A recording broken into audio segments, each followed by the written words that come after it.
Good Thursday morning, everybody. John and Lance along with Dell for the next 3 hours here on ESPN 97.5 and 92.5. Glad you could join us.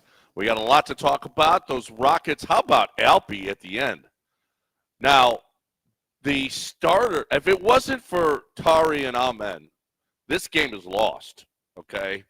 When they came in, that first quarter was a disaster. The starters were a disaster. Yeah. And it is just so funny. This NBA, I guess this is acceptable, but I was looking through more than a few box scores, and it seems like everybody is 5 for 18, 6 for 20.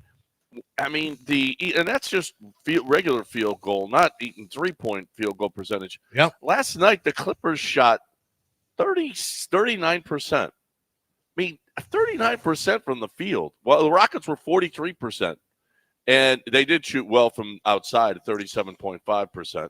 And so did the Clippers. They went in the first half. They had 8 threes in the first half, early in the first half. They were just firing. But if it wasn't for, I mean, the starters just had, they're minus 18, minus 10, minus 10, minus 3. It was bad. And then here comes Tari and Amen. I don't know if you can split the 6-man award, but both of those guys are really they're gonna probably cancel each other out, I would imagine. But both of those guys deserve consideration. Yeah, I mean, right now, if you think about it, who right now, I'm not sitting here telling you that there's an answer necessarily. I know what the easy spot answer is going to be. But if you really dig down deep and look at it, I think it's a tougher question. Who's the better duo? Who's the more important duo? Jalen Green and Alperen Sengun, the guys who both just got paid and who are starters and who were drafted in the same draft, or Tari Eason and Amen Thompson? I mean, the per minute stuff is Tari and Amen are way ahead of everybody on the team. Points, rebounds, blocks. If you looked at what they did the game before this one, it was insane. The amount of rebounds and blocks and hustle plays that they made was, and this is happening like every game. This is literally every game now. And when Fred VanVleet is gone, when Dylan Brooks is gone, you might be even better because these guys will be playing even more. Although right now, I think they're getting a good amount of minutes. And I kind of had the feeling there was no way that these two guys weren't going to play under these are exactly what Ime Udoka loves. Well, hustle guys, long arm, gets in the passing lanes. Like, they're everything Ime could possibly want. Oh, my God. Do they ever? I mean, they just start interrupting the game immediately. The best 5 rotation this season, the best 5 on the floor is Jalen, Amen, Dylan Brooks, Tari Eason, and Alperen Sengun. Do you have the best 5? Do you have and the guy who's logging the most minutes is Fred VanVleet? Do you have that? Like, there used to be a site that would. Yeah, I have it right here. Yeah, where are you getting it from? Oh, Brad Doe put it up. Oh, okay, that's his opinion, or is there data for it? I think he's talking. It's pretty sure it's actually in their tracked. 16 minutes together, they're outscoring their opponents by 25 total points. Yeah, it's tracked. There it is. There it is. Yeah. So, yes, but it's statistically. There's never been a player in NBA history to record a block and steal percentage above 4% in the same season. Tari Eason is currently on pace to become the first one. 4.4 steal percentage, 4.1 block percentage.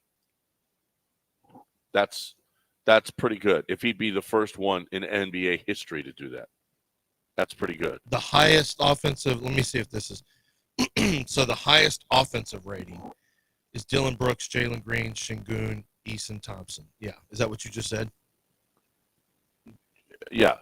Dylan Brooks, Jalen Green, Sengun. So they have a 152 offensive rating. The highest, that's one of the lower ones defensively. The best defensive rating that they have right now is VanVleet, Green, Sengun, Eason, Thompson. Makes some sense because VanVleet is such a, he gets steals, and so that makes some sense. Well, they fill up. Tari just fills up the box score.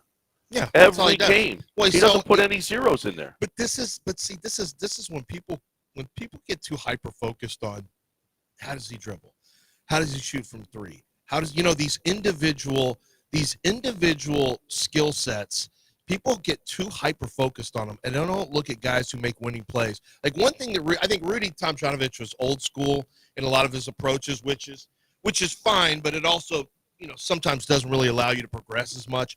But something that Rudy said years ago that was told to me by Dennis Lindsay. I mean, this is when we first started the show. This is like, I was asking about Roderick Rhodes. I think I was asking about why they drafted Roderick Rhodes or something. And he said Rudy just really, and Carol Dawson, really, really coveted guys who could make disruptive plays. And you look at Tari Eason, and that's what he does. He is a disruptor. Amen Thompson is a disruptor. So you can be somebody who shoots well from three, and that's great. There's a place for you. But guys who make disruptive plays, whether it's, penetrating and going to the hole and dunking. I mean, disruptive plays doesn't just have to be defensively. It could be offensive rebounds. It could be tapping a loose ball back to a teammate, taking something that's going out of bounds and saving it to a teammate. Just plays that disrupt the normal flow of the game. That's what wins. That's what Draymond Green is. We call them glue guys or whatever. But the reality is they are the ones who are the differentiators. You look at all these types of, Iguodala had some of those characteristics to him in his prime. There's always those guys on the great teams, always. And Houston has two of them who are at, I'm not going to say an elite level because they're so young, and I'm going to respect that word, but they play, John, every single night. Tell me a night where you say, boy, I'm in suck tonight. When's the last time you remember saying that? I don't think I've Because he doesn't rely on three-point shooting. No. It's hard to suck when rebounds and hustle plays are your jam. He didn't take time off. There's no slump on hustle plays. Yeah. And who's we got to give it up for did you see Elpy at the end? Yeah. The drive and the dunk and then the block in the last on the minute. same play. I mean, on the same set of plays. Yeah, same sequence. And that, I think he read the room a couple of games ago when he wasn't hustling, when he wasn't playing like his hair was on fire, and he may said, come sit over here. And since then, he has just been playing lights out and hard. Method to Alperen. I mean, there's a method to Ime's madness. That's why he sat him down. He didn't get a play early in the season. He had him on the bench in the fourth quarter. The whole country of Turkey was up at arms, I guess. So what? It'll be okay, guys. It's an 8-2 game, and Ime's trying to get guys to play their best. And if you don't, there's somebody else who will. I mean, that's the good thing about this team. I stand with Turkey. Well, you can stand with Turkey all you want, but now he's playing better because he had to come get a seat. Come get a little seat over here, sir. Right, Dell? Dell and I stand with Turkey. We don't need that heat. I don't make political statements one way or the other. I'm an American. I stand with America. Yeah, that's a good. I like that. Oh, Ime Udoka. Look at John moves to the West Coast. Well, he's got a Nigerian name. John moves to the West Coast, and now he wants to stand with political statements for Turkey. I'm in favor of isolationism. If it ain't America, it ain't for me. You are an isolationist. That actually is your. And frankly, what Michael Strahan did over the weekend, deplorable. Put your hand over your heart, sir. Yeah, what else? I know, right? How American can I be in the next minute? What else can I say? I know. No, that's so un-American not to put your hand over your heart. In fact, any team who thinks they should beat Navy or an Army, un-American as well. You should lay down for the armed services, even in football. Army should be in a playoff. That's what I'm saying. That's how American I am. I see Lance trying to get Army into the Joe Moore Award. I see American. That's because you're an American. That's right. Yeah. That's right. And now with our new Department of Defense leader, Army's going to go all the way. Army could win it all. He feels like a UFC fighter. He's got a tattoo on his forearm. The way he's talking. There's a few. There's wait. Which one did you say? Defense. Hold on. Oh no, not him. Oh no, him. Yeah, him. He's the one. Yeah. He's the one that feels like a UFC fighter. Hegseth, not Hegseth. Hegseth. It's just as long as you're friends with Trump, you got a spot, bro. Well, he was on Fox. I know. He was on Fox. But that's the lead for a lot of people, but he was also in the military. No. He did stints. Yeah. I don't keep up with all this stuff, so I'll read about it now, but I saw a headline that said, host from Fox and Friends, his new secretary. I'm like, what? And I read, I'm like, okay, at least he was in the military, but he's come out like, women out, gays out. None of y'all that are soft are going to be in the military. Like, this is going to be interesting. Well, he's by the pool with Jennifer Rochette And he's not only got he's got tats all over, bro. Mm-hmm. He's tatted up. Our Department of Defense. Yep, he's all tatted up. Dude, he served, man. So here we go. Here we go. That's I didn't say. I let the record reflect. I don't want any heat on my doorstep. No. I'm I all get the about feeling you could get in some trouble. You better watch your mouth. Yeah, Turkey's an ally. I'm not sure you should even be talking about it. Turkey is an ally. Whatever you say and whatever that guy with the tattoo says is fine. Or he's an ally. It's an ally, or will be now. I don't want to. Now that we got Hegseth, okay. Yeah, just whatever y'all. Whatever you're saying, John, is fine with us. I do not want. Yeah, I just want to watch basketball. I'm about that life too. So Rockets win. They're a pretty good basketball team. As a matter of fact, did you see Bill Simmons called them? They remind him of the Celtics last year. What is he? What? What do you? Yeah. What does he mean by that? Well, the Celtics were the champs. I think that's a positive. I'm trying, but I don't see many. I know the Rockets, what they do. Get on board. Your boy's been calling it the whole time. You guys have been haters. Get on board. But I see the Celtics too. Watching them, the '86 Celtics. Watching them in the way they play. Because the Celtics thrived on shooting threes. That's not what the Rockets do. We shoot a lot of threes. We shot 40 last night. Making threes. No, you said shooting thrive. threes. I said thrive. They'll eventually 15 to 40 is 37.5%. Thanks. Good night. Yeah, you're picking out one night. And how many points did they eventually score in that game? Do. No matter That's what we do. How many points did they score? Enough Exactly. The Rockets are not built like the Celtics. They play defense, scrapping, turning the other team over, and even if they don't, forcing bad shots. You know what happened yesterday? Ty Lue got so disgusted by his team shooting taking poor shots that he benched James. He took out Norman Powell.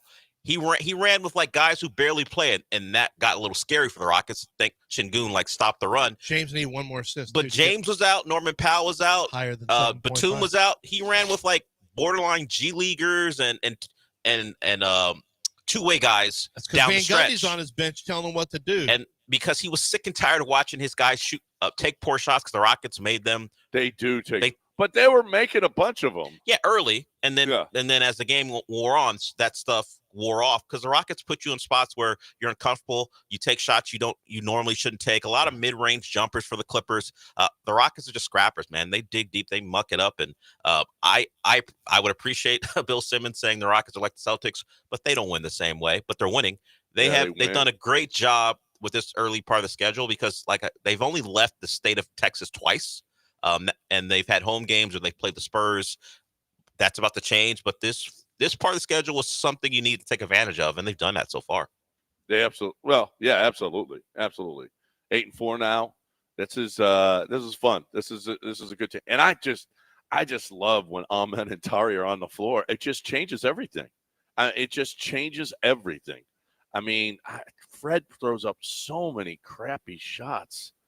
I mean, so many. I mean, falling away threes and stuff. It's just like, wow, what are we doing here? And yet, 34 minutes. I don't know. He is Teflon with Ime. There is something. Got to ask him what is it about Fred VanVleet that because Amen. It's not like Amen isn't doing everything. It's not like Amen isn't defending the perimeter. He's not. He can defend inside. He's getting steals. He's getting rebounds. Mm-hmm. He's doing everything. His box score is incredible. Brado put out there, this was the first, and I love these kind of things. This is the youngest duo in NBA history to record 15 points and 10 rebounds off the bench in the same game. Amen had 18 points, 11 That's rebounds. That's an insane statistic. And 2 guys with 15 and 10 off the bench. Yeah. I mean, that is an absolutely insane statistic. I don't know if people – yeah, it's got to be the first time because when would that ever happen? No. It's the youngest. The youngest. It's still insane to be able to get that much. They're both wing players. Yeah. They're not even like legit bigs. They're wing players. And they're not playing 35 minutes a game. Well, they're off the bench. they're 6'7", 6'8", 6'9". They're no real – how many bigs play? I mean, Şengün is one, but bigs normally aren't on the floor. And we saw Ime. Amen is much longer and taller than people think. Well, that's why Amen point got guard 34. thing, I don't think he's going to be a point guard. Amen got 34 minutes last night too. Yeah, no, it's I mean, that's smart. It's getting to the point where the cream is rising to the top. Yeah, The fuss over minute stuff with Emaus, he just has to see what he has and how he's going to play it. And you see, it's now shaping. It's shaping into kind of what he wants. But your future is going to look like Reed Shepard. It's going to have Tarian Amen and probably Jalen and probably Shingun, and that's what your starting lineup is going to be. I think sooner rather than later. Fred will be gone next year. There's no reason to pick him up. He's shooting way too much. He's at this point. Fred VanVleet is just on a regular basis is just not being a helpful player over 4 quarters. He's just not. No. I mean, I don't know what you do. I think you keep playing him, and eventually he plays better. But there's no way they look at extending him to a 3rd year. That would be the dumbest thing in the world. All right, we got a break. 713-780-3776. Whoever wants to get in here, you're more than welcome to do that. But right now, we got to talk a little Craig the Surf. Yeah, and we're going to talk about a chance for you to get your hands on a truck. And the 2 trucks that are most popular are the GMC Sierra pickup truck and the Chevy Silverado. Those are the 2 that people really, really love. They're the 2 that are the big pickup trucks. But we start there as a base, but from there, you're able to go so much deeper because you get to decide what trim that you want. What does the interior look like? What kind of additional features, step side, are you going to have? Like, what are the grill? What's that going to look like? There's a lot of different things that you can do to customize that truck and truly make it your own. And, they've got 0% financing with some of the models they have with their red tag sale. If it's got a red tag on it, you can get 0% financing, or you can get specials like this: 2024 Chevy Silverado 1500 crew cab RST 5.3 liter. It's 1.9% financing for 60 months and $3,750 total cash allowance. And they've also got $1,000 off if you're a current Costco member. That seems random, but just show them your Costco card. You get another $1,000 off. So that's $4,750 off and 1.9% financing for 60 months for that Chevy Silverado pickup truck that looks great, the carrying space. And of course, with the good people over at Gulf Coast Chevy, Buick GMC, and Angleton, there's never really hassling going on and haggling going on. They just give you their best price up front. They're not trying to play games with you. They just want to make it a fun experience, an easy one, and they want you to enjoy that new car. It's Gulf Coast Chevy, Buick GMC, and Angleton. Head on out and tell them Lance Zerline sent you by.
All right, I got to talk about my bookie. I want you to think about this. You got Thursday night football. Thursdays are free bet days. Okay, so you make a bet on a Thursday during the football season. What? You get a free bet. That's right. You get a free bet. Who does that?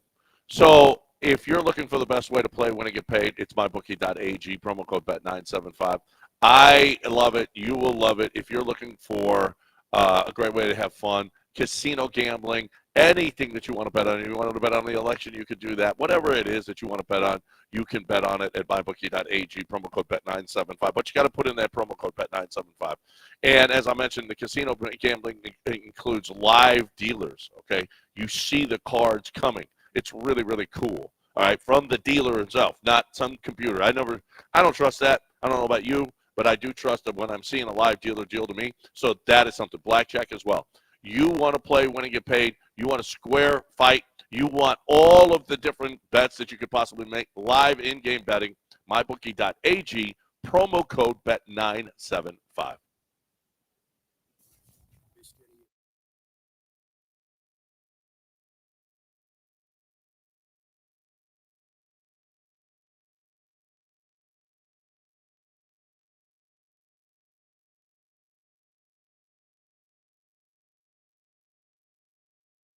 You're back in the Veritex Community Bank Studios with John and Lance. On ESPN 97.5 and 92.5. Apparently, Dell, on X, the sound is terrible. I don't know how we can do something, if we can do something about that. But I've seen a couple of people complaining about the X sound. Maybe, I don't know. Does it go out different to X than anything else? I don't know. I wouldn't know that. I don't know why. Well, you're a producer. Yeah, exactly. Not an engineer. I'm a producer, and I don't handle the socials either. So thank you. Thank you for telling people I'm not responsible. Appreciate it. You should know stuff. Okay? Well, you should too, considering it's probably your issue, considering where you are and what you're using. No, I'm using the highest grade, the most modern technology you could possibly have. Well, okay. Maybe if you didn't spend so much time out the studio, we wouldn't have these problems. What? Maybe. Now it don't feel so good, does it? It doesn't feel so good. I'm all about the show. Now it doesn't feel so good. Maybe I get up the earliest of all of us. Well, okay? Living in a lap of luxury in LA, being a kept man, sure. Yeah. Well, there's nothing. It is true. I don't think there's any question about that. So the Texans. How about this? The headline is Texans sign former Super Bowl champion offensive lineman. How about that? What? This guy sucks. What, Lance? Is he not? Did he not win a Super Bowl? Go ahead. Tell people. No, it was a few years ago. Uh-huh. Who'd they sign? Cameron. We've already had him. We had him before? Which Cameron? Cameron Irving? Yeah, Cam Irving's been on the squad. I don't remember having him. Yes, Cam has been on the squad. Yes, Cam Irving has been here. He was here in the preseason. Well, he knows the system. Yeah, he should know the system because he was on the team for sure preseason, but I think regular season at some point last year as well.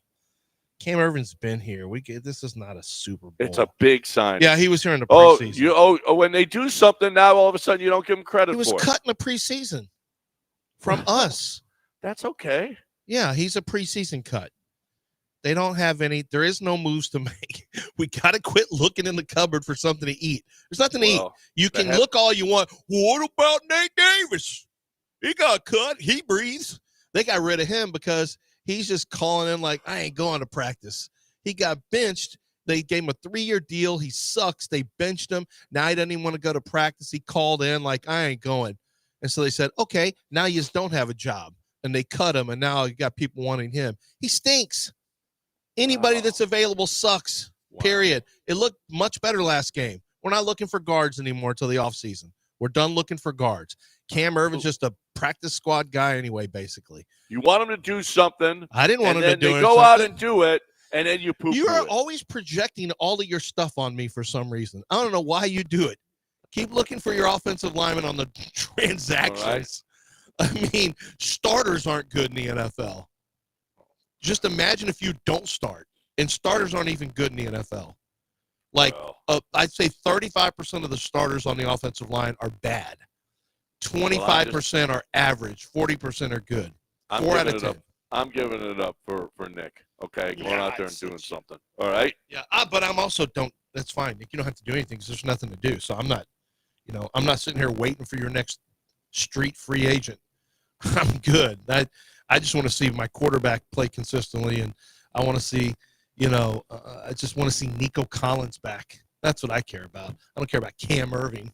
I care about getting Nico Collins back. That's what I'm about. Do we know who John Crumpler is? Yeah, he's a Texans tweeter. I think he works on Texans Wire, I think is what it is. Is Is it that part of Texans Wire? USA Today? I'm not sure exactly. So Adam Schefter tweeted out, change in Chicago. Shane Waldron is out as Bears offensive coordinator per sources. John Crumpler said this. Texans passing success rate 41.1%. Bears passing success rate 40%. Texans pressure rate 41.3. Bears 40.0. Texans win percentage lost to sacks minus 196%. Bears win percentage lost to sacks 148%. Texans rushing success rate 34.2%. Bears rushing success rate 38.5%. Apparently the Bears are a better offense. Oh, And okay. they signed and they fired their offensive coordinator. I'll keep that in mind. Yes. I'll keep The that in Bears mind. are a better offense than the Texans. Do we sure we don't? Feels like what some people would call data dredging. Do we want to go look at the actual numbers instead of this percentage, or what is this? The win rate? Like, let's go look at points. Let's go look at yardage. Let's go look at. Man, it's a little. I'm not sure I can. I get that you're trying to make a point that you want to get rid of the coordinator, but I'm not sure that's the argument to make and be taken seriously. That Caleb Williams and the Bears offense is the same or better than the Texans. Are we really sure we want to do that? Well, I think they're not worse. I mean, that the Yeah, Texans they are. No, the Bears are worse. Well, let's take a look at yards per game. Let me take a look real quick The at Caleb. Bears are third to last. How's Caleb looking? The Texans are way up there. Well, the Texans are 2, 4, 6, 8, 10, 12. I hate that they don't put the numbers on this. Texans are middle of the pack at 338. Oh, you don't. Mm-hmm. The Texans are low, middle of the package. Uh-huh. And the Bears are worse. There's no question. By the way, Bears have had 5 defensive touchdowns this year in special teams, I believe. Or maybe it's 4. Yeah. But yeah. But keep telling me that they're the same. Gaslight me into believing they're the same. They're not the same. I watched both the teams a lot. Rushing yards per game. Now Bears have been better this year. Yeah, 108. The Bears are at 108. The Texans are 119. Swift has been good. Passing yards per game. The Texans are 218, and the Bears are 169. Well, that's what I'm saying. What are we doing? I watch the games. I don't need this. It's an outlandish. It's taking a narrative and regressing so that you can try to put it together.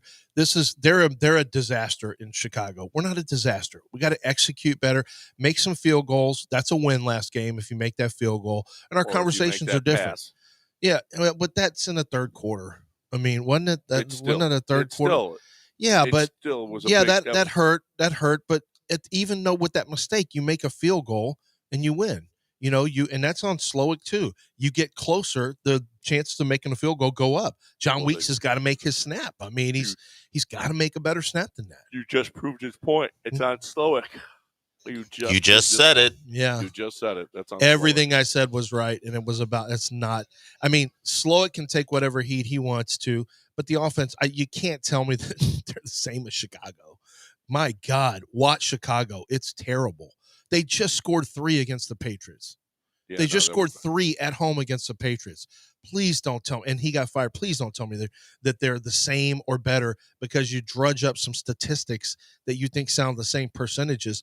They're not. Watch the games. Texans can move the ball from, well, we used to say from the 20 to the 20. Now they like to really just pack it in at about the 40 and just kind of play for the 40 or the 50-yard field goal. But the Texans, and Caleb's a rookie, but he also has a ton of stuff around him.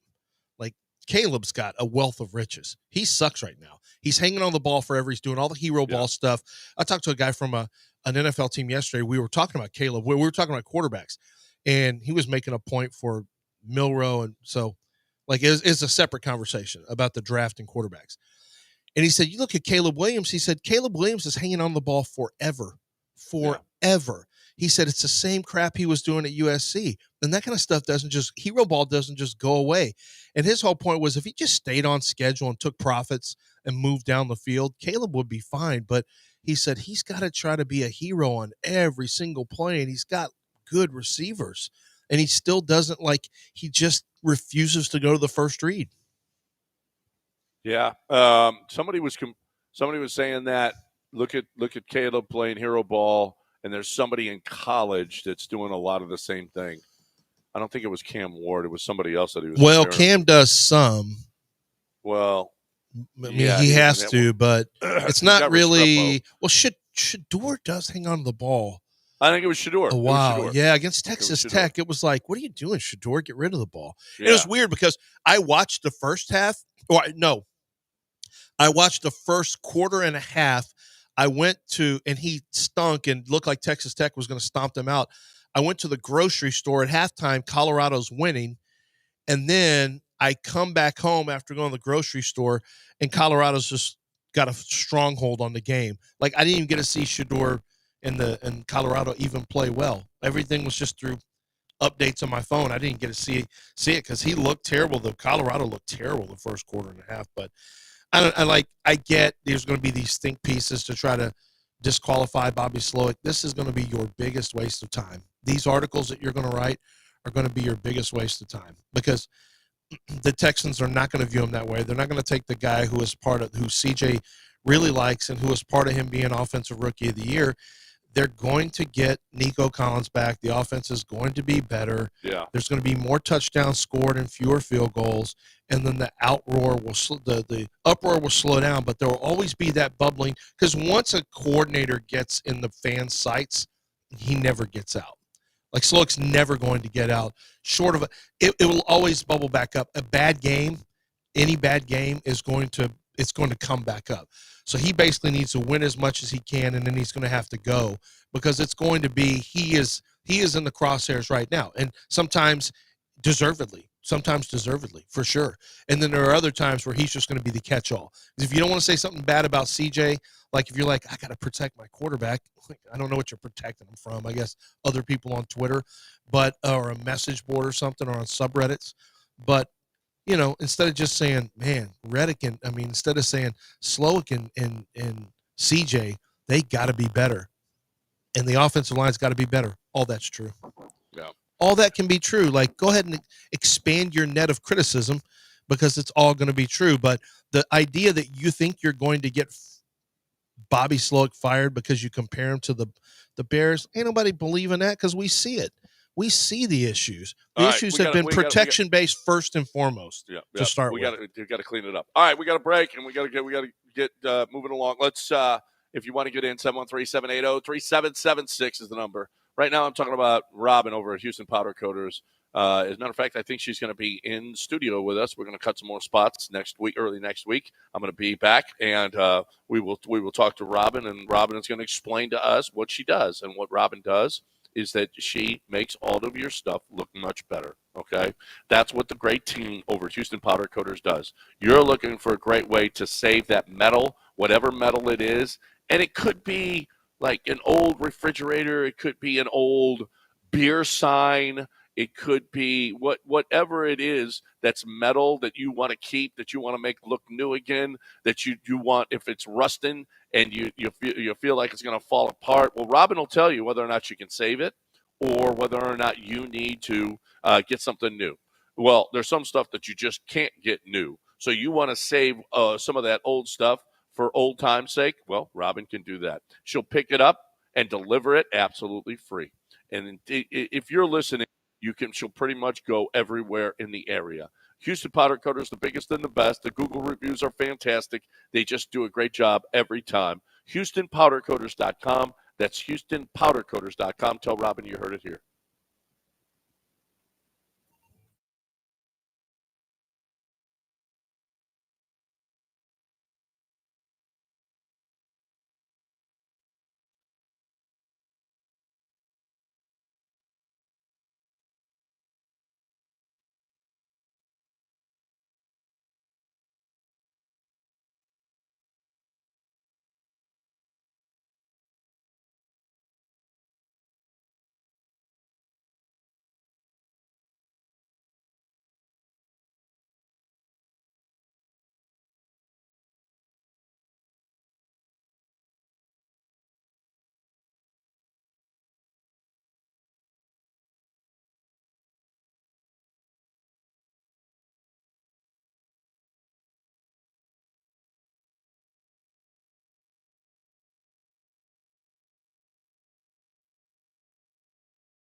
TRA.com.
You're back in the Veritex Community Bank Studios with John and Lance. On ESPN 97.5 and 92.5. Jason, you are a bad person. Did you guys see this one? The Matthew Perry. What do you mean see it? What do you mean see? It's on Twitch. That's on what X. is it? Congratulations on 1 year anniversary of staying clean and sober. And it's a picture of Matthew Perry. No, that's not good. You're a bad person. That's not good. That is ugly. I mean, he was beloved by people, and here's you just being a jerk, Jason. 713-780-3776 is the number on ESPN 97.5 and 92.5. More than welcome to get in here to talk to us. You are – somebody just said, hey, thanks for recommendation of disclaimer, episodes 3 and 4. I mean, the show's a good show. It is. It's a good story. It's based on a book. I bought the audio books so my wife could read, listen, because she refuses to watch anything I tell her to watch. She just wants to keep watching it, but she just thinks she's better than everybody by reading books. So I got her an audio book to also, like, if you're listening to an audio book, you're not better than anybody. So don't think you're better than us TV watchers. If you listen to audio books, you're not better than us. Well, and you know what? Frankly, you book readers aren't better than us too. I read the book. Don't care. I watched the show. I was done faster. I could eat. Well, the books are better sometimes. I could eat sandwiches with it. I could watch and eat a sandwich. It's harder to eat a sandwich and turn pages. Yeah, but then you gotta, like, sometimes, like, you can't have Doritos. Do you guys think I got a buddy that's going